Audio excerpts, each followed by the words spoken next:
নিঃস্ব অবস্থায় কি দোয়া করতে পারেন একজন মানুষ, এই দোয়াটা শিখে নেন, ইনশাআল্লাহ আপনার জীবনের সমস্ত সংকট কেটে যাবে ইনশাআল্লাহ। আমি নিজেও এই দোয়াটা বেশি বেশি করার চেষ্টা করি। দোয়াটা হচ্ছে, মুসা আলাইহিস সালাম একটা গাছের নিচে হেলান দিয়ে বসলেন, বসে দেখলেন দুইজন মেয়ে দাঁড়িয়ে আছে দূরে, পানি নিতে পারছে না, লোকজন পানি নিয়ে যাচ্ছে, ওরা দাঁড়িয়ে আছে বেচারি।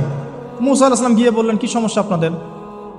এটা নিয়ে আপনারা আবার মেয়েদের সাথে কথা বলার চেষ্টা করেন, ঠিক আছে? তো মাহারাম গায়রা মাহারাম মেনে চলে। তারা বললেন যে আমাদের বাবা অনেক বৃদ্ধ মানুষ, আমরা পানি নিতে পারি না যতক্ষণ না আমাদের কম পানি নিয়ে চলে যায়। তো মুসা আলাইহিস সালাম একটু বললাম না, ফিজিক্যালি খুব স্ট্রং ছিলেন, থাকে না বডি বিল্ডার, সামনে গিয়ে কথা বলে সরো পানি নিতে দাও, তখন মানুষ একটু মূল্যায়ন করে না।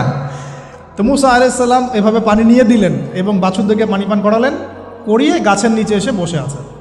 বসে বসে তিনি দোয়া করছেন, এই যে দোয়াটা তিনি দোয়া করছেন, রব্বি, একটা নেক কাজ করলেন, নেক কাজ করলেন না, মানুষের উপকার করলেন, নেক কাজ করে এসে গাছের নিচে বসে দোয়া করছেন, আল্লাহ